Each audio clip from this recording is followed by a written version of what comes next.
Coming up today, we're going to get our garlic bed prepped so when the time comes, we can go ahead and get it. And we've got successful sweet corn. All that and more coming up today on the Wisconsin Vegetable Gardener.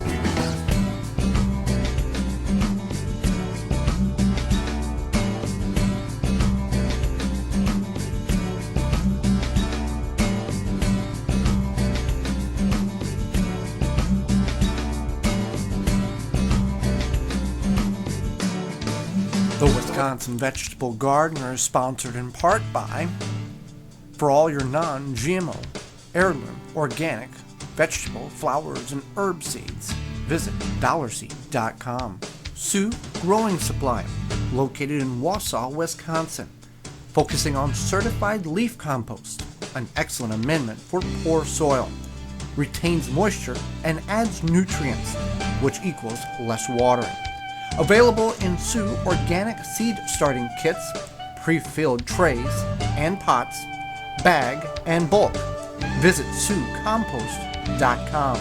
Don't poison your soil with municipal water. Attach a body, mind, and soil hose and filter. Free shipping exclusively through the WisconsinVegetableGardener.com. Just click on the body, mind, and soil icon. Authentic Haven brand soil conditioner for the home gardener. Easy to brew, 100% organic. Visit ManureTea.com. Welcome to the Wisconsin Vegetable Gardener. I'm Joy Baird. We are in what once was our onion patch. Now, you saw us plant the onions very early in spring from seeds that we started indoors. So we've got that portion figured out. We have some decent, some smaller bulbs, some average sized bulbs. Nothing of the size or magnitude that we hoped to have had, but we also figured that out by trimming the greens back, and that's going to put more growth in the bulb. Well, that's all good, and most of these have already died back and they can be harvested. So that's what we're going to do with some of those. Now, the ones that are still growing, we are going to let set in the ground, like this one, that one, some of these, we're going to let set in the ground. In addition to that, I have noticed, for whatever reason, we have a number of baby leeks in this bed. There's one there, I got one there, one there. Back here are two nicer sized leeks. And in the corner there's another couple of leeks. Now, this could be for a variety of reasons, and I don't know the right answer. We have leeks that go to seed every year. These could have blown over here because the leeks were in the neighboring bed here last year, where the corn was, and I do not recall if we had leeks go to seed or not. So that could be one thing. So what we're going to do here, now we're going to use this bed as our garlic bed. When you're thinking about planting garlic, you want to figure out a full sun location. Now the sun comes up over that direction, and it goes over my head, and it sets behind me. So this is a good location for late fall, winter, spring, and early summer when we'll harvest this approximately next mid-July. So this bed is about 4 foot wide by 10 foot long, which is approximately 40 square feet. So some of the things that you might traditionally do if you're going to prep a bed like this is come in here with a tiller or the spade and loosen it all up. And that's your prerogative. That's fine. You go ahead and do what you want to do on your own garden. Here's what we're going to do. We're going to go ahead and get this bed weeded, leaving all the growth of the leeks and the onions that are still alive, the small onions and anything that has died back. Onion-wise, we're just going to harvest, which is fine.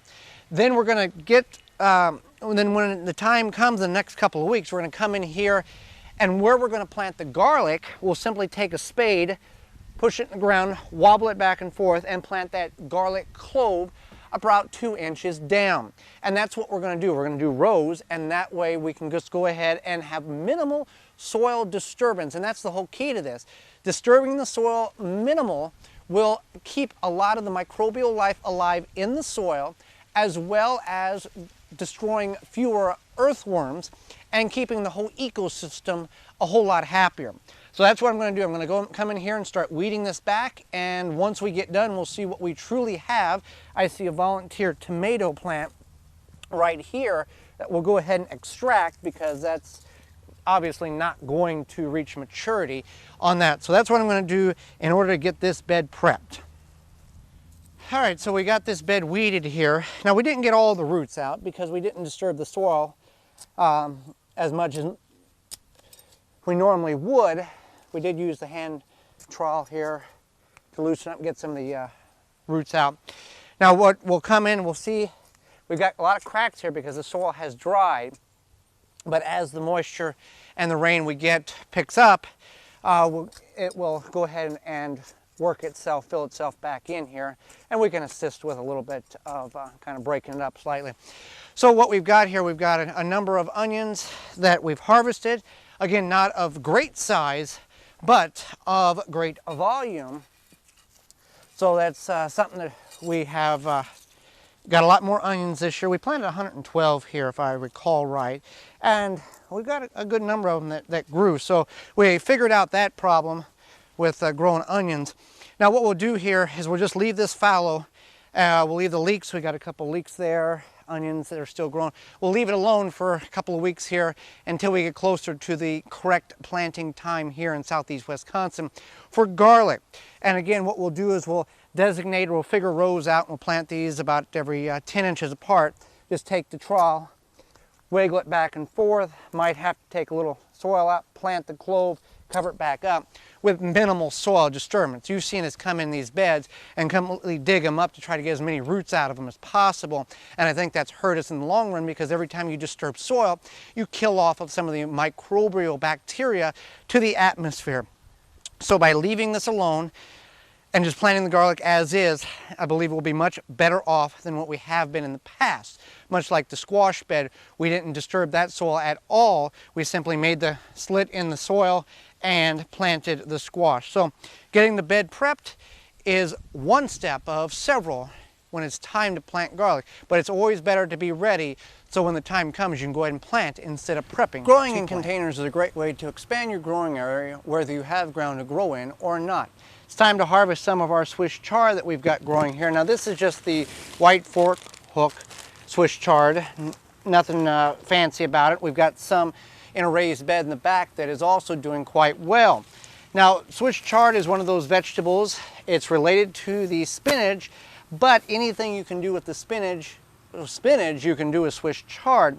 The advantage to Swiss chard is it doesn't bolt when the temperatures and the day length gets long. Spinach will go ahead and go to seed. Spinach is a cool weather crop. Swiss chard is a plant that will grow all the way up till frost. We've got it growing here in the burlap girdle, courtesy of the seed keepers from the seedkeepercompany.com. Now, you want to harvest some of the smaller leaves. They are more tender. We're going to harvest some of the bigger leaves here because we can do this and make a wrap out of it. One of the creative ways that you can go ahead and utilize this in the kitchen is you can take a leaf of this size or larger. We can get rid of the stem there when we're ready to prep.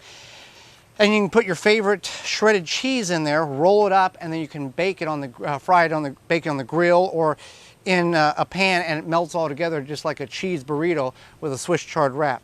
May not be the healthiest thing in the world, but it is a very tasty addition to a meal.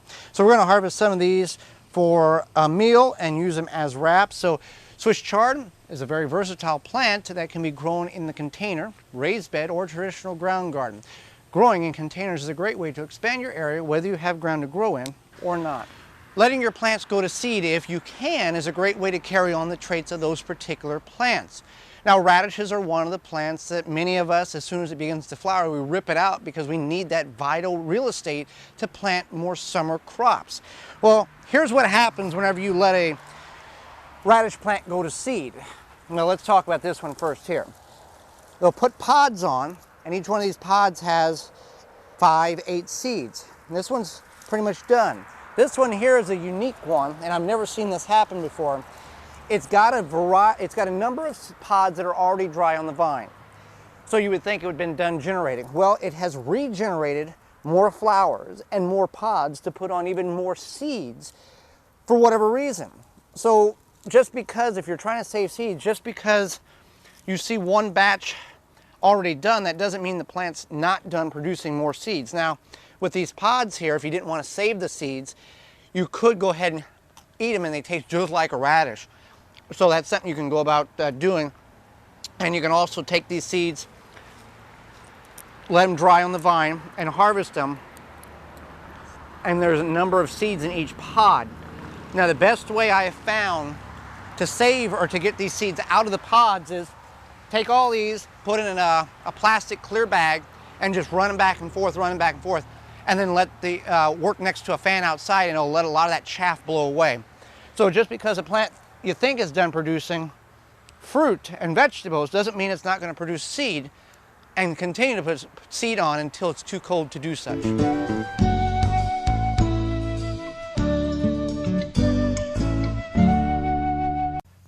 So this is our sweet corn patch. You've seen us if you followed the program. We've intensely built the soil up here. Last summer at this time, we harvested the leeks that were here. We had corn in this bed, and I know that's a no-no to have corn or the same crop over and over in one location. But here's what we did. We couldn't get corn to grow. We couldn't get corn to produce ears. We could get corn to grow. But the corn was about the size of maybe the smallest finger on your hand. Very small stalks in structure. Corn is a heavy feeder of nitrogen. So what we had to do was we reevaluated our soil situation here, and we began to build the soil up. We put 40 pounds of coffee grounds, which has some nitrogen in it. We worked that in the soil last fall. We put about 9 cubic feet of certified leaf compost from Sue's in this bed, worked it in last fall. And then we covered it with about a foot of shredded leaves that we got off the property here and let it set.